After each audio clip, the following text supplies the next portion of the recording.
Did you think Robert Burns was just a romantic scribbler of love songs?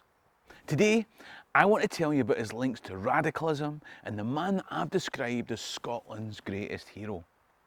And where did it come to a head? Not here at his farm at Ellisland, but in the oldest theatre in Scotland. If you're interested in the people, places and events in Scottish history, then click the subscribe button at the bottom right of the screen and hit the notification bell to be informed when I release new videos. In the meantime, let me tell you a story. I'm going to introduce you to dangerous radicals, seditionists, French revolutionaries and a whole heap of trouble for Robert Burns, starting with the building of that delightful Georgian Theatre Royal here in Dumfries. Robert Burns had moved to Dumfries in Galloway in 1788. As well as farming, he started work as an exciseman in 1789. Of course, he went to theatrical performances at the Assembly Rooms here, when parking was easier. A year later, a campaign was started by the thespian husband and wife team Mr. and Mrs. Sutherland to build a theatre. Robert Burns provided stalwart support and celebrity endorsement. He knew in late 18th century Britain that the prologue that he wrote for a fundraising event was a politically dangerous appeal to Scottish patriotism. It spoke of Bruce, Wallace and good Sir James Douglas. But there was more searing political hot water to come. The campaign was a success and 30 subscribers contributed 100 guineas each to fund the building. Now, each subscriber was given a silver token that entitled them to free entry to the theatre, and you can still see 4 of these tokens in the theatre that have survived from the 1790s to this day. Isn't that brilliant? The foundation stone was laid in March 1790 and the doors were opened to a 600-seat auditorium on Saturday the 29th of September 1792. Imagine the buzz of excitement in those early days in this theatre. That's how long this place has been here. Now, just to give you a bit of context, let's think about what else was going on as this place was being funded and built. There were still people alive who'd fought at Culloden over who was the rightful king. More recently, there had been that rebellion in America with their crazy ideas of getting rid of monarchs altogether. Over in France, it'd make your blood curdle what they were up to. That scared the bejesus out of the authorities. Just when they thought they'd got rid of the Jacobites, along came the Jacobins. And these ridiculous ideas were spreading across the channel and arriving from the Americas. At the very time that funds were being raised to build this theatre, societies were cropping up across Scotland in support of the principles of the Revolution. After publishing a seditious book, The Rights of Man, Thomas Paine had fled from England to France. People were agitating. A new organisation, the Society of the Friends of the People, advocated parliamentary reform. Airy-fairy communist stuff like the people voting for representatives and running government themselves. By the time this theatre opened in 1792, things had reached fever pitch, and one of the key Scottish players, Thomas Muir, was about to be charged with sedition. I told you about this guy in my video, Scotland's Greatest Hero. If you're interested in his incredible life, then there's a link up there to come back to. But in this maelstrom, Robert Burns wrote to the president of the Edinburgh Society of the Friends of the People with effusive praise and asked to be included as a subscriber to their newspaper. The Edinburgh Gazetteer, it was called. And him, an excise officer.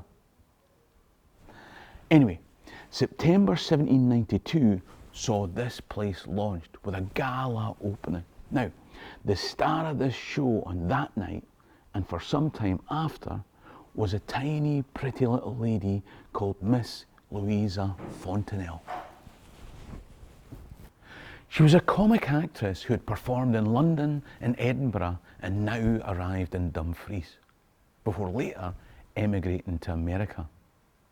I'll be honest, I think Burns fancied her.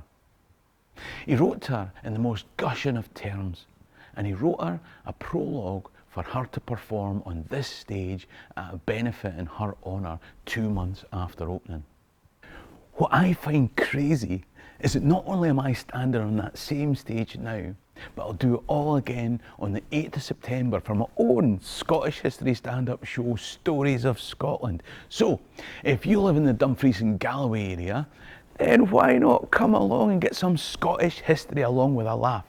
There's a link for tickets top right, and as always, in the description below there's a link to my website for details, dates, locations and tickets for all the shows in the tour.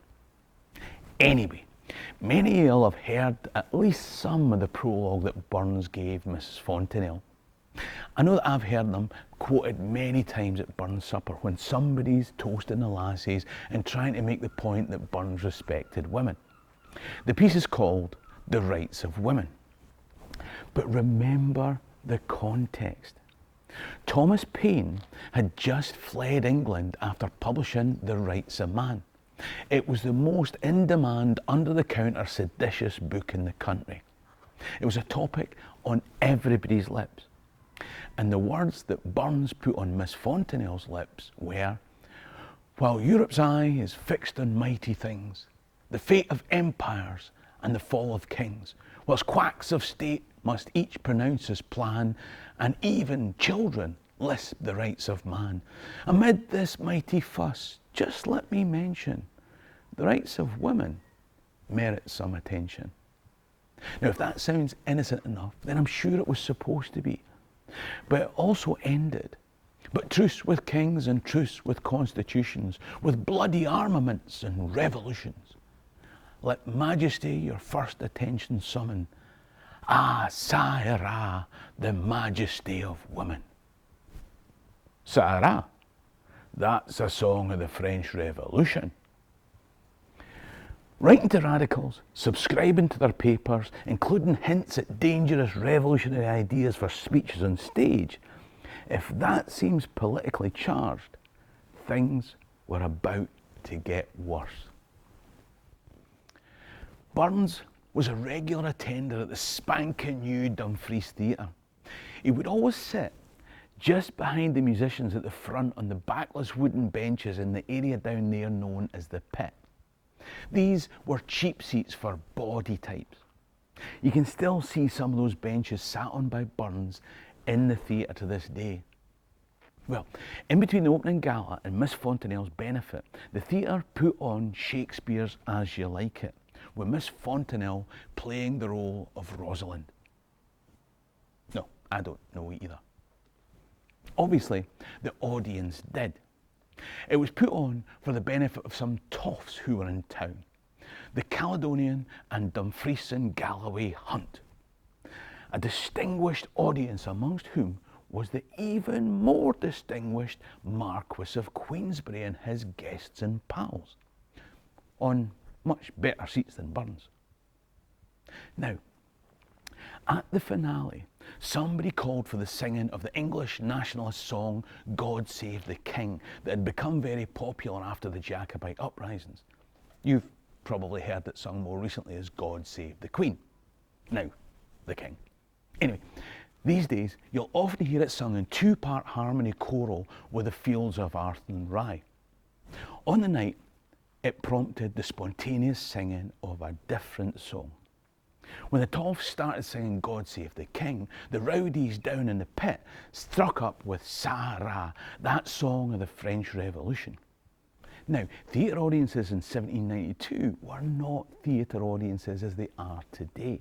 This was closer to the antagonistic chanting of a Celtic Rangers game. Just in case somebody needed that Fields of Arden Rye reference explained. Anyway, they're going, God save our gracious King, oh, the fields. Come and have a go if you think you're hard enough. Cheerio, cheerio, cheerio, you're no singing anymore. You get the idea. A scuffle broke out. There's pushing, there's shoving, there's fists flying, a left, a right, a hook, an uppercut. The Marquis of Queensberry is watching and he thinks, I could make a name for myself here. As it was Robert Burns who drew the attention. In various letters of accusation, claim and counterclaim, Burns said that he was just in the wrong place at the wrong time. Others accused him of joining in with the mob or not taking his hat off for God Save the King. A courageous act or a professional scandal? He had to answer for his actions in writing and apparently in person at the Mid-Steeple townhouse. As an exciseman, he was a government official and he only just held on to his job by the skin of his teeth.